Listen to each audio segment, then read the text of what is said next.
Google's put out a bunch of massive updates to its image generator, which is called Imagen. So now they have the Imagen 2 coming out, and they have this thing live where people can actually use it. I'm going to tell you about all of the different features it has. This is actually quite impressive, and I made a couple posts on LinkedIn about this, showing off some of the capabilities, but let's dive into it on the podcast today.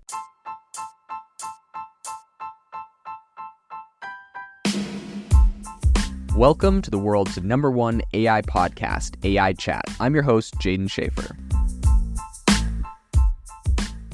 Make sure that you go to aibox.ai, link in the show notes, to join the waitlist for our new AI platform. We're going to be launching an incredible platform that allows you to build anything you want with workflows in AI. So you're able to chain together ChatGPT and image generators and audio generators to make really powerful apps for your organization, or you can host them on our marketplace and actually generate royalties from them. So make sure to go to aibox.ai and join the waitlist.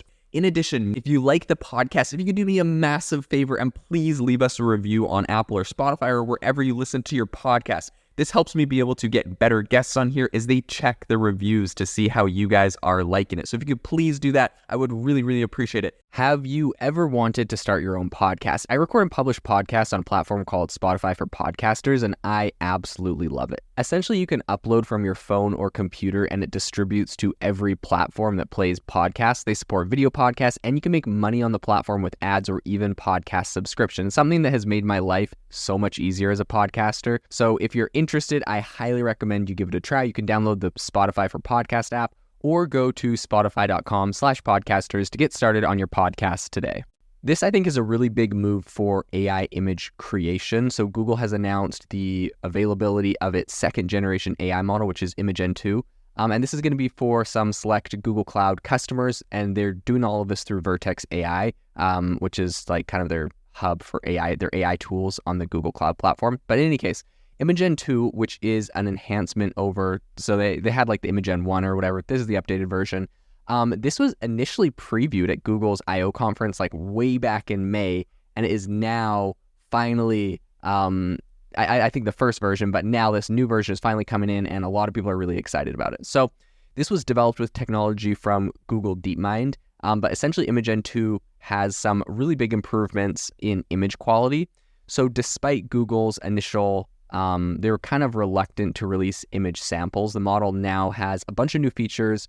So its ability to render text and logos is all there as well, which is something that, of course, image generators have struggled with for a long time. Even if you use like DALL-E 3 on ChatGPT and get it to like generate images for you, you'll notice if you're like, so I've had this a bunch where I'm like, hey, like generate like, someone sitting at a desk and there's like a book on the desk and the text on the book is like kind of all garbly. So it just struggles with text. Now, I've tried to get around this by saying, do not put any text anywhere on anything in this scene. And then if you say that, it most assuredly will always put text in the scene because you mentioned the word text. So it's definitely been a bit of a problem. But it's cool that Google seems to, and there's a couple others that have tackled this as well, but it's cool Google has tackled this, and it's able to render text like to the point where it can make logos for you, which is really, really cool. So Google Cloud CEO is Thomas Kurian, and he kind of highlighted this saying, quote, if you want to create images with a text overlay, for example, advertising, you can do that. I think this is really exciting.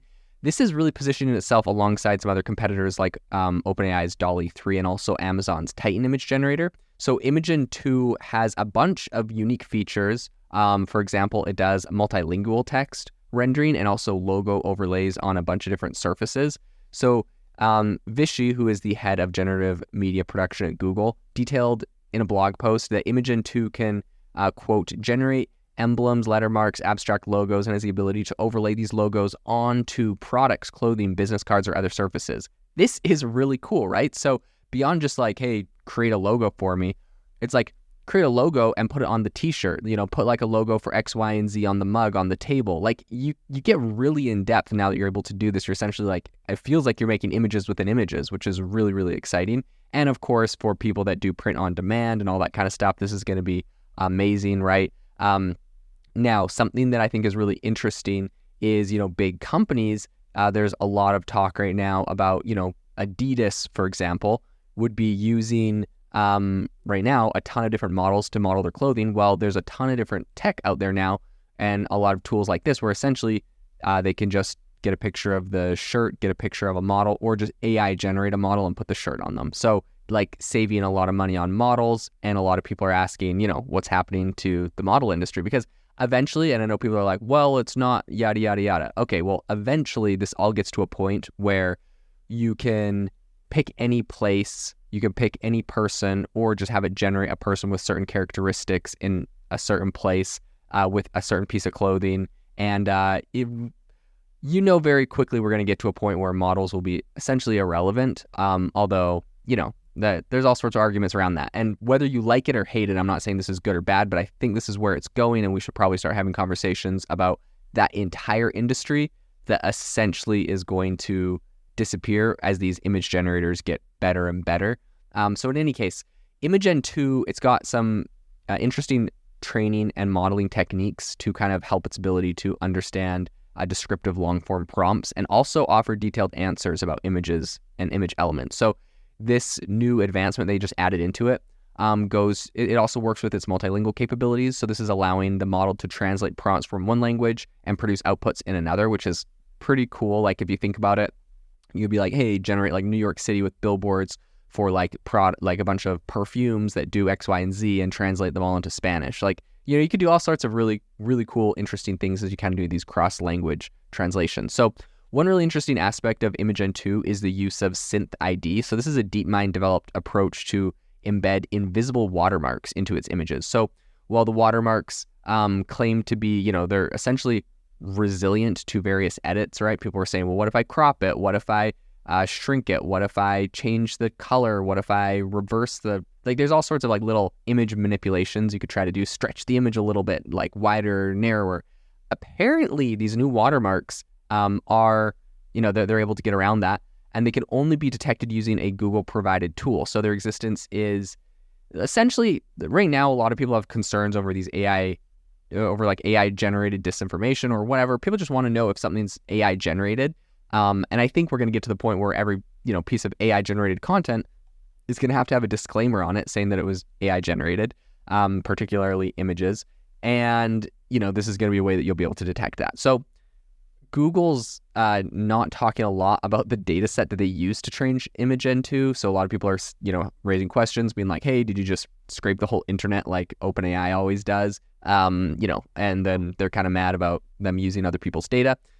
I think the fact that they haven't really commented on the source of their data is because when they first released the original version, Google admitted to using the public LAION dataset, which is known for containing, what some people say are controversial content.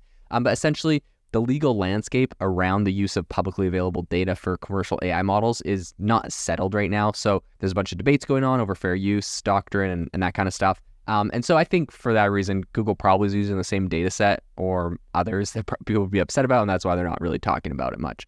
So this, of course, is in contrast with some other industry players who offer some opt-in mechanisms and also compensation schemes for creators whose work might be included in data sets. Adobe is the big one that we talk about here.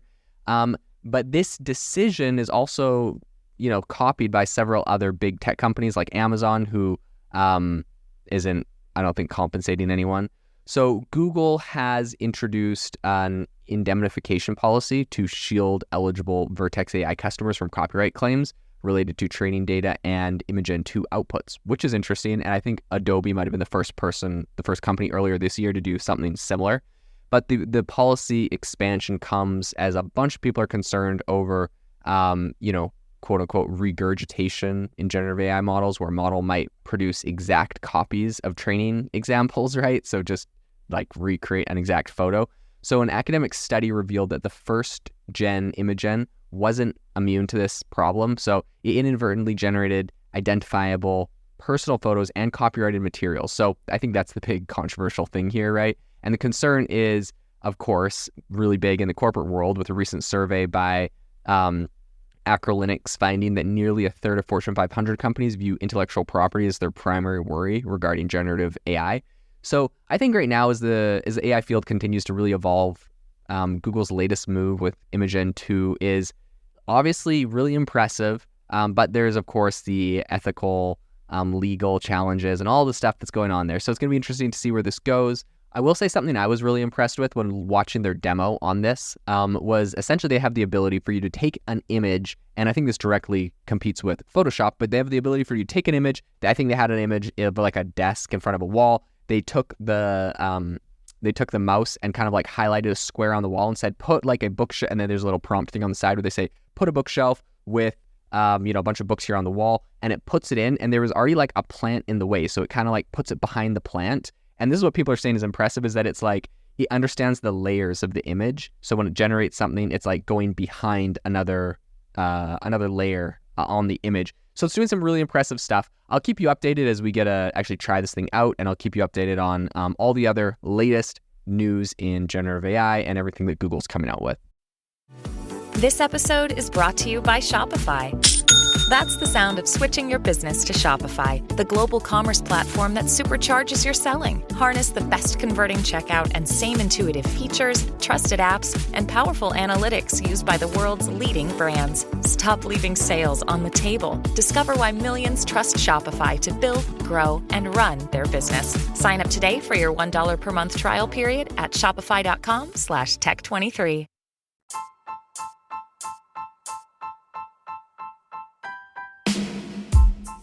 Thank you for listening to the AI Chat Podcast. If you enjoyed the podcast, I'd appreciate it if you rate me wherever you listen to podcasts. And if you're looking for an innovative group of AI enthusiasts, make sure you check out our Discord channel and also our Facebook community. It's obviously a lot more interactive than a podcast, where we can actually share software tools, prompts that we're using in everyday AI. I'll leave a link for those in the description below.